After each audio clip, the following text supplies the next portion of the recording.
Hello, welcome to Michelle Sews Again. I'm Michelle.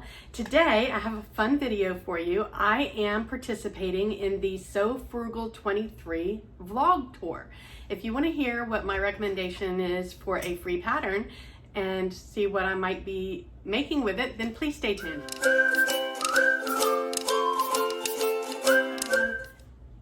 I can't imagine that you're not already familiar with the So Frugal challenge, but if you're not, let me fill you in a little bit.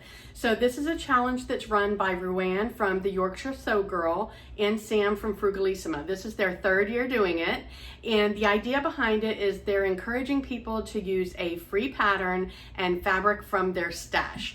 So it's just a way to encourage people to use what they have, use free patterns. The free pattern must be available to anybody worldwide, so it can't be a free pattern that you got in a magazine or a free pattern that somebody gave you. It needs to be available to anybody, and you use fabric from your stash, you sew your garment in the month of March, and you post the picture by March 31st or on March 31st. Up until March 31st, if you post a picture, you can use the So Frugal WAIWT hashtag to show that it's a work in progress. But there are tons of prizes. I'll scroll through here some images of all the wonderful sponsors that they were able to get, and there will be prizes at the end, some really amazing prizes. And if you don't win a prize, at least you have a fun new garment. And there are a ton of vloggers that are sharing their inspiration, their ideas for free patterns every single day. There's anywhere from 1 to 2 vloggers that are sharing their inspiration with you. So I'm going to show you who those vloggers are and some images here. I'll scroll through that. But yesterday's vlogger was, I'm not sure if I'm pronouncing this right, Super Bales Sews. Today is obviously me and Tiffany from Who's Your Handmade. So I'm so excited to be partnered up with Tiffany. If you haven't watched her, go check her out. She's such an adorable sweetheart. And tomorrow is the beautiful Michelle from Sewing Bunny. So I will have all of those vloggers linked in my description box below, but please go and check out all the previous vloggers because they've shared some really great fun ideas. Everybody has like a fun theme. Some people are doing plus size or size inclusive. Some people are doing children. Some people are doing skirts. I just watched Katie from Wandering Bobbin this morning, and hers was a really fun idea for a vacation in the south of France.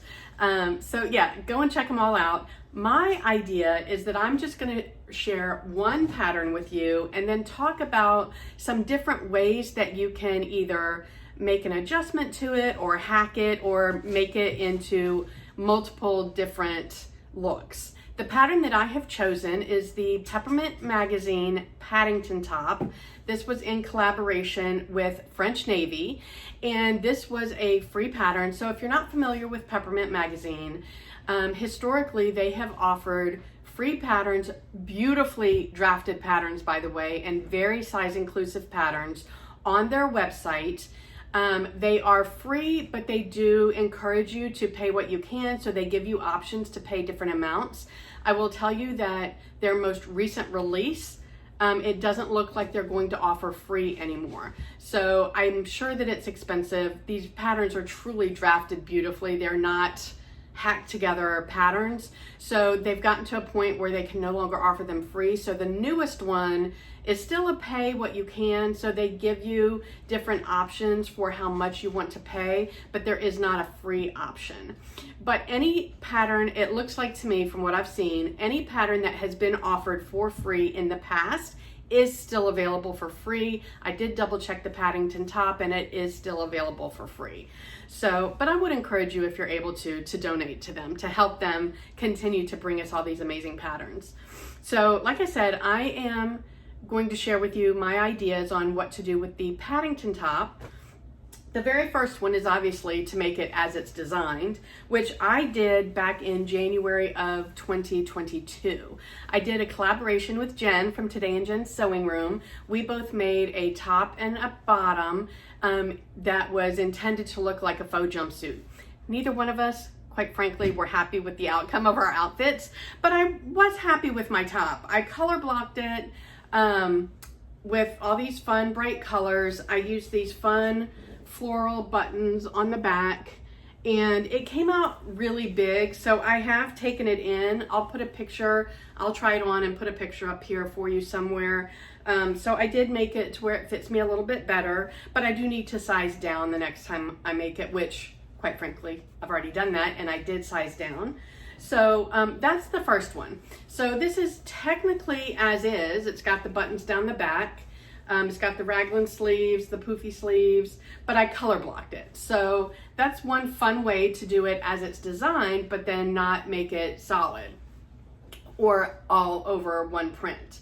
The second option that I have for you is that this neckline is wide enough to get over your head. You don't need the button placket on the back in order to get the shirt on. So you could replace the button placket and just cut this back piece on the fold, and just remember to remove the seam allowance for the placket so that it's not too oversized. So that is a second option if you just wanted a cute basic tee, well, with puffy sleeves, and didn't want to have to deal with the buttons. Or you could still do the button placket and just not do the buttonholes and just sew the buttons down, which is actually what I did on this version. The third option that I have for you is what I've done here, and that is I lengthened the sleeves and I didn't put the elastic in the hem, and I used, so this was a textured sleeve collab that I did with Andra from Andra Makes back for So Purple to End ALZ. And I used this top that I had that I absolutely loved. It's from when I was much smaller, and even though I'm losing weight, I will not get back down to that size, I don't think. So I went ahead and I wanted to repurpose this gorgeous lace, and I used it with this really fun print. This is from Spoonflower.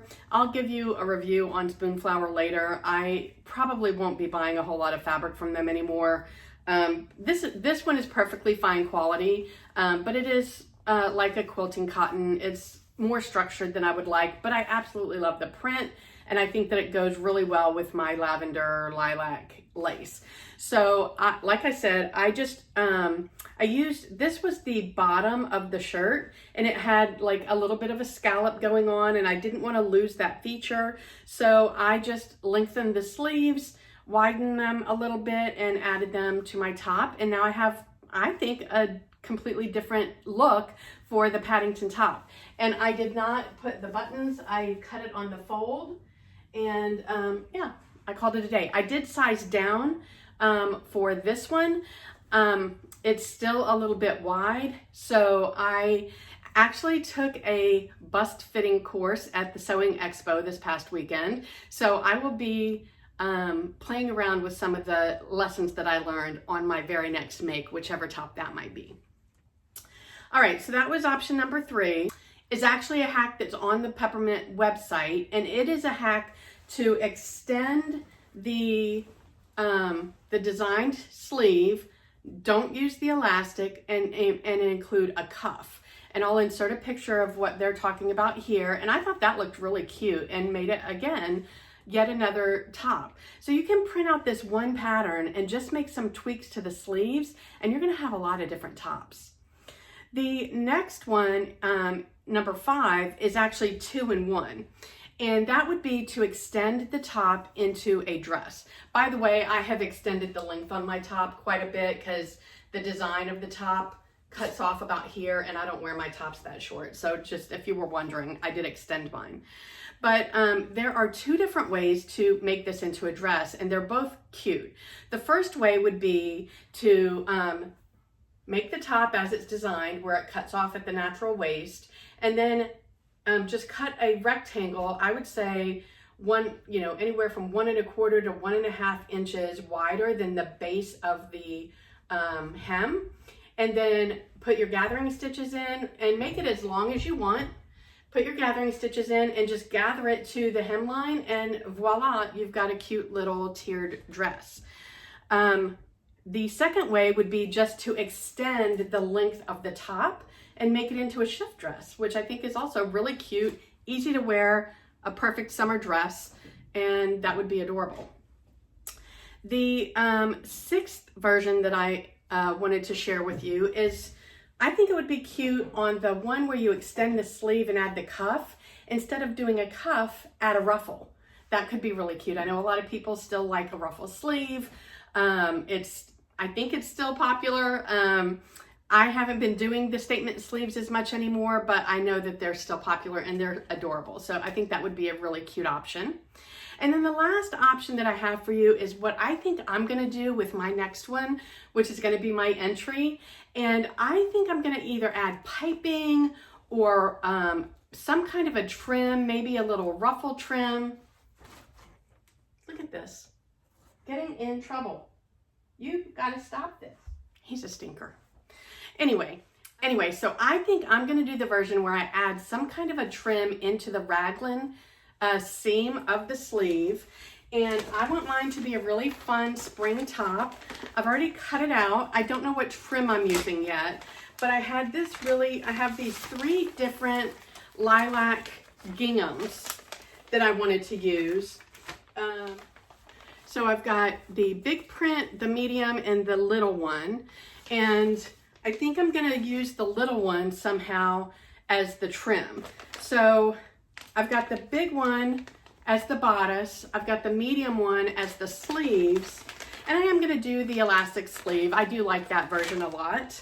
And then I'm gonna use this small one, and I don't know if I'm gonna make my own piping, which means I need to just insert a cord, wrap it around, and make it like bias, almost like bias tape. I think that's how you do it. Seems easy enough, we'll see. But yeah, that's my version. These fabrics were all in my stash from a couple of years ago. I think I bought them on Etsy, maybe eBay, I can't remember. But I think that'll make a really fun, cute spring summery top. So those are my ideas. I'd love to hear if you've made the Paddington top. Have you done any hacks with it? Do you have any additional hacks that you would recommend to anybody that might be watching this video? So I think it's a great idea to take one pattern and get a lot of different views out of it. And that way you get, I was gonna say more bang for your buck, but there's no buck here, it's free. So make sure that you check out all the other sewing vloggers that are participating in the vlog tour. Get inspired to make something with a free pattern and use fabric up from your stash. That always seems to be a goal for everybody every year. So this is just another way to help you achieve that goal. Wherever you are, I hope the weather's amazing. I hope you're able to get some sewing in, and I will talk to you next time. Bye.